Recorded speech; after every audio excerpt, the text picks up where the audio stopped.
안녕하세요. 헬로 트레킹의 정후, 현아입니다.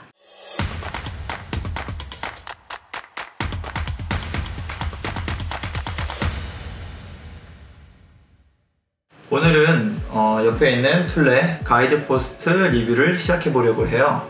오늘 예시로 보여드릴 제품은 저의 뉴 가이드 포스트 65입니다.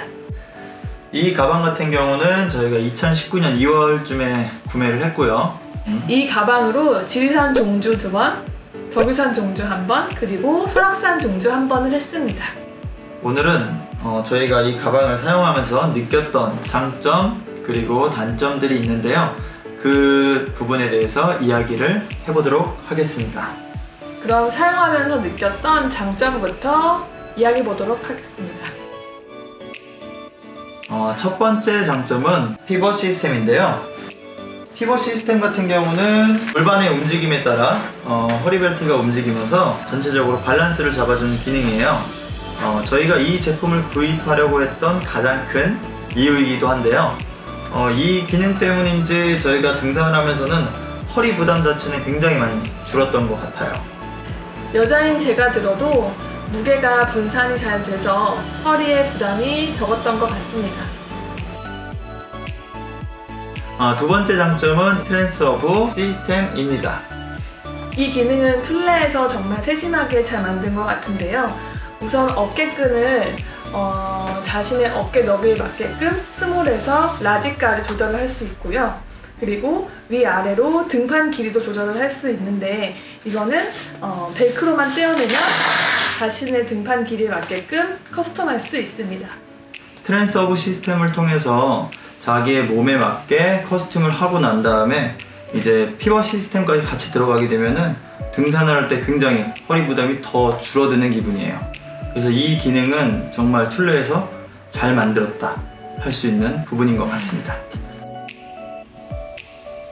세 번째 장점은 J자 지퍼하고 상하 분리 공간입니다.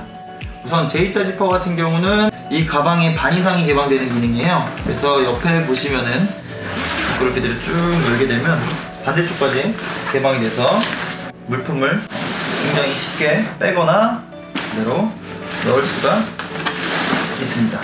이 기능이 정말 편했던 것 같아요. 그리고 저는 상하 분리 공간도 굉장히 좋았던 것 같아요. 여분의 옷이나 침낭 등 산행 시 바로 쓰지 않는 물건들을 넣어둘 수 있어서 공간을 정리하는 데 굉장히 효율적이었습니다. 네 번째 장점은 이 가방 하나만으로 28리터 가방을 추가적으로 얻을 수 있다는 점입니다.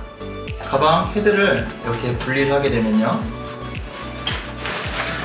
이게 28리터 가방으로 변신을 하게 되는데요. 위에 지퍼를 열고 안쪽 내용물을 앞으로 꺼내서 뒤집어 주고요. 아래 찍찍이를 걸어주기만 하면은 28리터 가방이 완성이 됩니다. 이렇게요. 이게 정말 좋은데 어깨끈이 생각보다 미끄러워서 자꾸 흘러내립니다. 그래서 가슴끈을 꼭 사용해서 이걸 보완해야 되고요. 그리고 보통 저는 헤드에 물건을 많이 넣고 다니는데 이 가방을 만들려면 헤드에 있던 물건들을 다시 빼서 가방을 만들어야 돼요. 그 번거로움 때문에 자주 사용하지 않았던 기능이긴 합니다.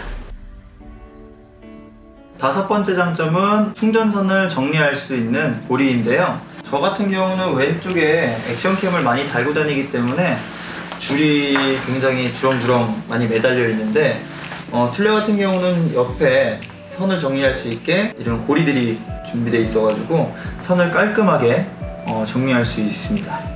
저희가 느꼈던 장점은 여기까지고요. 이제 단점을 한번 보도록 하겠습니다. 첫 번째 단점은 배낭 옆에 있는 측면 포켓입니다. 이 기능 같은 경우는 다른 가방하고 다르게 45도 정도 꺾여가지고 포켓이 달려 있는데요. 이제 물통 같은 걸 넣게 되면은 45도로 들어가게 되고요. 등산을 할 때 물을 뺏어 먹기는 굉장히 편해요. 그만큼 또 잘 빠지는 것도 편해져요. 그게 조금 불편했고요. 그래서 저는 물통을 가방 헤드 안에 넣고 다녔고 이게 불편하지 않는 사람들에게는 큰 단점은 아닐 것 같아요. 그리고 저 같은 경우는 이제 삼각대나 상단 접이식 등산 스틱을 사용했었는데요. 포켓 양쪽 다 45도로 꺾여 있기 때문에 보시는 것처럼 꽂게 되면은 뭔가 잡아줄 수 있는 것도 없고요. 스냅을 할 수가 없었어요. 이 부분을 보완하기 위해서 별도의 스트랩을 구매할 수 있겠지만 추가적인 비용이 발생하기 때문에 이 부분은 좀 아쉬웠던 것 같습니다. 두 번째 단점은 어깨 패드하고 허리 패드를 들을 수 있을 것 같습니다. 패드를 보시게 되면은 너무 소프트한 것도 아니고요. 그렇다고 너무 딱딱한 것도 아니에요. 중간 정도의 소재인 것 같은데요. 이 부분 때문에 저희 같은 경우는 이제 골반이 굉장히 아팠어요. 그래서 저 같은 경우는 좀 희망도 들기도 했었고요. 처음에는 그 부분이 좀 저한테는 단점이었던 것 같아요. 저희가 얼마 전에 등산 매장에 가서 상담을 받았는데요. 마른 체형이거나 뼈가 돌출되어 있는 사람들에게는 소프트한 패드가 좋다고 하시더라고요. 툴레 가이드 포스트는 조금 딱딱한 소재여서 저희에게는 좀 맞지 않는 제품이었던 것 같습니다. 근데 이 부분은 좀 사람마다 체형이 다르기 때문에 저희에게는 단점이지만 다른 분들에게는 단점이 아닐 수도 있을 것 같아요. 세 번째 단점은 허리벨트에 장착할 수 있는 액세서리입니다. 처음에 배낭을 살 때 이 롤탑을 봤는데요. 이 롤탑이 생각보다 사이즈가 작아서 저희같이 큰 핸드폰을 사용하는 사람들한테는 조금 불편했던 것 같아요. 그리고 이 롤탑이 방수에는 굉장히 좋은데 물건을 넣었다 뺐다 할 때 조금 불편한 감이 있어서 자주 사용하지는 않았던 것 같아요. 그리고 저 같은 경우는 DSLR을 사용하고 있어가지고 롤탑 대신에 DSLR 홀스터를 구입해가지고 사용을 했는데요. 이게 사실 하루 사용하자마자 버클 쪽이 바로 금이 가가지고 사용을 못하게 됐어요. 그래서 궁금해가지고 한번 제가 가방을 가위로 오려봤는데 소재를 보시면은 얇은 엠보싱으로 만들어져서 튼튼한 편도 아니었고 사용한 지 하루 만에 버클 쪽이 이렇게 부서진 부분이 굉장히 아쉬웠습니다. 뭔가 툴레답지 않은 만든 새가 아니었나 그렇게 생각이 들었어요. 아무래도 고가의 DSLR 카메라인데 이렇게 되면 혹시나 하다가 떨어뜨리면 가방보다 더 비싼 지출이 일어날 수 있으니까요. 홀스터 가격이 조금 더 비싸진다고 해도 튼튼하게 만들어준다고 하면은 저는 더 좋지 않을까 생각이 듭니다. 단점보다는 장점이 많은 가방인데 저희하고 똑같은 생각을 하고 계시거나 저희랑 비슷한 체형이시라고 하시면은 이 부분을 좀 참고하셔서 구입을 하셔도 좋을 것 같아서 영상을 만들어 보았습니다. 저희가 말한 단점이 본인에게 단점이 아니라는 분들은 구매하셔도 충분히 좋은 가방일 것 같습니다. 네, 이것으로 툴레 가이드 포스트 리뷰를 마치겠습니다.